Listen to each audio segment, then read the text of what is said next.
Dari grafik ini diketahui bahwa ketika Cheryl Poster bisa menjual sejumlah 500 unit, apa yang terjadi? Disitulah tercapai operating break-even point. Kenapa? Karena seluruh fixed cost-nya dan seluruh variable cost-nya itu akan tertutupi, di mana fixed cost plus variable cost tadi kita sebut sebagai total operating cost. Maka di sini kan terlihat secara dia bisa menutup semua cost-nya, gitu ya. Ketika perusahaan yaitu Cheryl Corporation tadi bisa menjual di atas 500 unit, maka itu disebut daerah laba. Ini daerah labanya. Daerah laba ditandai dengan EBIT-nya sudah positif. Sementara kalau menjual sejumlah tingkat BEP-nya 500 unit tadi, berarti EBIT ini posisinya adalah 0 karena total sales-nya itu mampu menutup operating cost-nya, sehingga EBIT-nya tentu hasilnya adalah 0. Dan seperti kalian ketahui, kalau memproduksi di atas 500, karena itu merupakan daerah laba, berarti EBIT-nya positif, artinya adalah sales revenue-nya lebih besar tentu dari operating cost-nya, makanya EBIT-nya positif. Namun jika Cheryl Poster belum mampu menjual sejumlah titik impasnya, yaitu belum bisa menjual sejumlah 500 unit, berarti Cheryl Corporation tadi baru menjual di bawah 500, yang terjadi tentu daerah rugi, loss atau EBIT-nya negatif. Mengapa seperti itu? Karena sales revenue-nya belum mampu menutup semua operating cost-nya, sehingga EBIT-nya negatif. Berarti kuncinya operating leverage itu akan membuat titik operating break-even point-nya berada pada daerah yang lebih tinggi. Artinya perusahaan dengan operating leverage yang tinggi atau highly operating leverage, yaitu kalau pengukuran operating leverage ada degree operating leverage gitu kan. Berarti kalau dollar-nya ya lebih besar dari 1, yang konsekuensinya adalah BEP-nya akan lebih tinggi, saudara. Kenapa? Karena memang risiko perusahaan dengan DOL yang lebih tinggi itu pasti risikonya juga lebih tinggi. Namun ketika titik BEP-nya sudah terlampaui, maka risiko itu akan memberikan trade-off dengan return atau nilai EBIT yang jauh lebih besar. Itu maksudnya ya.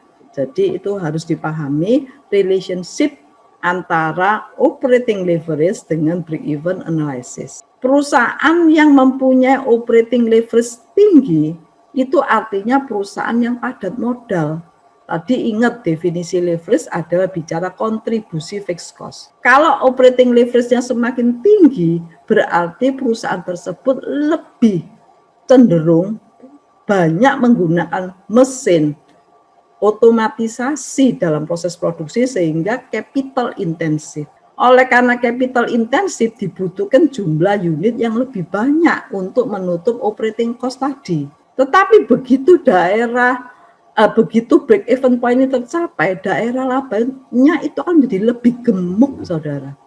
Itu prinsip dari capital intensif. Kenapa? Karena jumlah sales itu naik, namun biaya fixed cost-nya atau fixed cost-nya itu tetap, sehingga marginnya akan menjadi tebal. Tentu berlaku sebaliknya kalau perusahaan itu operating leverage-nya rendah. Kalau operating leverage-nya itu rendah, itu artinya perusahaan lebih banyak menggunakan variable cost dibandingkan fixed cost. Maka kejadiannya adalah kalau penjualan itu naik, biayanya ikut naik kan, saudara. Karena definisi variable cost adalah biaya yang akan mengikuti kenaikan dari unit of sold. Kalau unit of sold-nya naik, biayanya ikut naik, sehingga marginnya itu tetap tidak bisa menjadi lebih besar walaupun salesnya naik, gitu kan saudara. Ya, itulah pemahaman mengapa operating leverage itu punya hubungan dengan break-even analysis. Ya, di sini diberikan contoh, bukan contoh, di tabel 13.3, di sini kita bisa melihat sensitivitas. Ini penting, saudara. Antara operating break-even point dengan apa? Variabel-variabel yang nampak di slide ini. Jadi, kalau fixed operating cost, sales price per unit, dan variable operating cost, ini 3 variabel ini ya, disebut increase in variable, gitu ya. Apa yang terjadi terhadap BEP? Kita lihat satu persatu. Ketika fixed operating cost itu naik, bagaimana saudara? Nah ini kan, break even point-nya naik, ini tadi sudah boleh dijelaskan. Jadi kalau fixed operating cost-nya itu naik, break even point-nya akan lebih tinggi gitu. Mengingat fixed cost ada di mana? Di pembilang kan saudara. Kalau fixed cost-nya naik berarti Q-nya tadi quantity-nya akan tinggi. Tapi bagaimana kalau yang naik itu adalah sales price-nya? Kalau sales price yang naik berarti sales price itu letaknya di penyebut. Kalau sales price naik, penyebutnya menjadi lebih besar, maka Q tadi akan turun. Nah, itu tadi akan turun. Dan bagaimana kalau variabel cost-nya yang naik? Kalau variabel cost yang naik, berarti apa, saudara? Contribution margin-nya akan menjadi semakin kecil. Gitu kan? Karena price diasumsikan tetap dan variabel cost-nya naik, berarti angka penyebutnya akan semakin kecil. Dampaknya Q itu juga akan naik. Quantity of sold-nya juga akan tinggi. Nah, itu saudara. Nah, ini adalah contohnya saudara, supaya kalian bisa memahami lebih jelas. Tadi ya, Cheryl Posters, kita masih memakai Cheryl Posters sebagai contoh. Kalau kejadian pertama yang muncul, yaitu fixed operating cost-nya naik menjadi 3.000. Yang terjadi, ini Q-nya naik saudara, dengan contribution margin yang tetap, kalau fixed operating cost-nya itu naik, maka Q-nya dari 500 kan tadi akan naik menjadi 600, ada kenaikan 100 unit. Tapi bagaimana kalau kejadiannya yang terjadi yang kedua, yang naik adalah sales price-nya menjadi 12,5, dari 10 menjadi 12,5, saudara.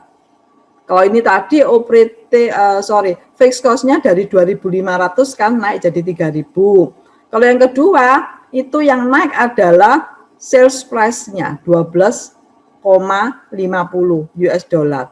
Yang terjadi turun kan saudara Q-nya, lebih mudah tercapai angka break even-nya karena lebih rendah, yaitu 333,33 unit dari 500 turun menjadi 333.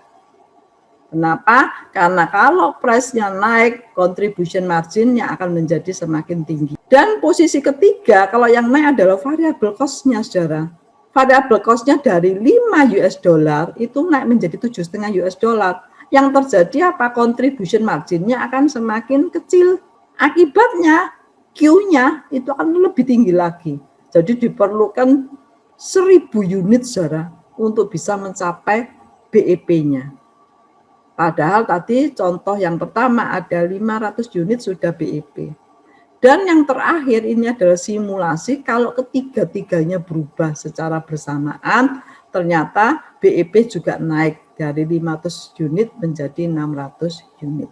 Demikian saudara-saudara, untuk bagian pertama ini sudah Bu Lili selesaikan. Untuk bagian pertama ini sudah Bu Lili selesaikan supaya para mahasiswa bisa memahami bagaimana hubungan antara operating leverage dengan break even analysis. Ya, tadi kesimpulannya semakin tinggi level operating leverage, maka semakin tinggi break even analysis itu. Ya, dan berlaku sebaliknya tentu saja. Kalau operating leverage-nya semakin rendah, ya titik impasnya itu juga semakin kecil. Begitu. Ya, operating leverage yang tinggi itu menunjukkan bahwa kontribusi fixed cost-nya itu naik. Memang kalau perusahaan tuh fixed cost-nya itu tinggi, akan diperlukan unit of sold yang lebih tinggi untuk bisa menutup operating cost-nya. Namun dalam kondisi usaha yang favorable, maka operating cost yang naik itu tidak ada masalah, saudara. Bahkan memberikan sebuah gain, disebut gain from leverage. Kenapa gainnya? Karena kalau dalam kondisi favorable, operating leverage yang tinggi, dan kalau sudah mencapai titik BEP-nya, maka EBIT-nya itu akan naik lebih besar dibandingkan perusahaan-perusahaan yang operating leverage-nya lebih rendah. Selamat pagi, saudara. Demikian penjelasan Bu Lili untuk bagian pertama. Semoga penjelasan ini bisa membuat kalian mendapatkan wawasan dan bisa memahami mengapa operating leverage itu menjadi penting dan bagaimana operating leverage itu mempunyai hubungan dengan break-even analysis.